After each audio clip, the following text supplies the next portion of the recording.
তো বন্ধুরা, আমার চ্যানেলে আপনাদের সবাইকে স্বাগত। তো আজকে আমরা বলবো কিভাবে আপনারা ফেসবুক থেকে স্টোরি ডিলিট করতে পারবেন।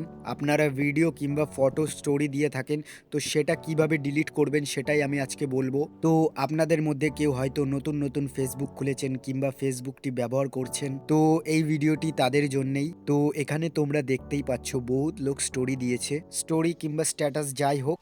তো আমি এখানে এক্সট্রা স্টোরি দেব নিজের আইডি থেকে। তো স্টোরিটি দেওয়ার জন্য আপনাদেরকে একটি ফটো সিলেক্ট করতে হবে। তো চলো আমি একটি ফটো সিলেক্ট করে নিচ্ছি। তো ফটোটি সিলেক্ট করার পর আপনারা নিচে একটি শেয়ার অপশন দেখতে পারবেন। তো শেয়ার অপশনে ক্লিক করে দেবেন। তো 5 থেকে 10 সেকেন্ড লাগবে স্টোরিটি আপলোড হতে। তো আপলোড হওয়ার পর আপনারা স্টোরিটি কিভাবে ডিলিট করবেন সেটাই আমি বলবো।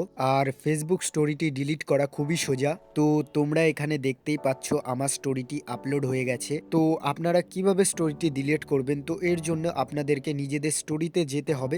যাওয়ার পর উপরে একটা 3 ডটের অপশন দেখতে পারবেন। তো ওখানে আপনাদেরকে ক্লিক করতে হবে। তো 3 ডটে ক্লিক করার পর আপনাদের সামনে 5টি অপশন আসবে। তো 5টি অপশনের মধ্যে আপনাদেরকে থার্ড অপশন চুজ করতে হবে, মানে ডিলিট ফটো। ডিলিট ফটোতে যেই ক্লিক করবেন আপনাদের সামনে অপশন আসবে ডিলিটের। তো ফটোটি ডিলিট করে দেবেন, তো আপনার স্টোরিটি ডিলিট হয়ে যাবে। তো এই ছিল বন্ধুরা আজকের ভিডিও। তো ভিডিওটি ভালো লেগে থাকলে অবশ্যই লাইক করবে, আর চ্যানেলে প্রথমবার হলে অবশ্যই চ্যানেলটি সাবস্ক্রাইব করবে।